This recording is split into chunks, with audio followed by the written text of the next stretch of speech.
അസ്സലാമു അലൈക്കും. നമ്മൾ ഇന്നിവിടെ ഉണ്ടാക്കാൻ പോകുന്നത് ചിക്കൻ ലോലിപോപ്പാണ്. അതിന് ഞാനിവിടെ 250 ഗ്രാം എല്ലില്ലാത്ത ചിക്കൻ എടുത്തിട്ടുണ്ട്. ഇനി ഇതൊന്ന് നമുക്ക് മിക്സിയിലിട്ടിട്ട് ഒന്ന് അടിച്ചെടുത്ത് വരാം. ഇനി ഇതൊരു ബൗളിലേക്ക് ഇട്ട് കൊടുക്കുക.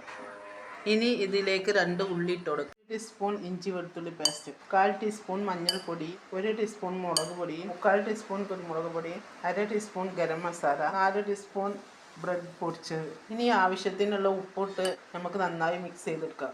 ഇനി ഇതിലേക്ക് കുറച്ച് മല്ലിച്ചപ്പും കൂടി ഇടണം. ഇത് ഞാൻ നന്നായി മിക്സ് ചെയ്തെടുത്തിട്ടുണ്ട്. ഇനി ചെറിയ ചെറിയ ഉരുളകളാക്കിയിട്ട് നമുക്ക് ഉരുട്ടിയെടുക്കാം. ഇത് ഞാൻ എല്ലാതും ബോളാക്കി എടുത്തിട്ടുണ്ട്. ഇനി ഇത് നമുക്ക് മുട്ടയിൽ മുക്കി ബ്രെഡ് പൊടിയിൽ കോട്ട് ചെയ്ത് ഫ്രൈ ചെയ്തെടുക്കാം.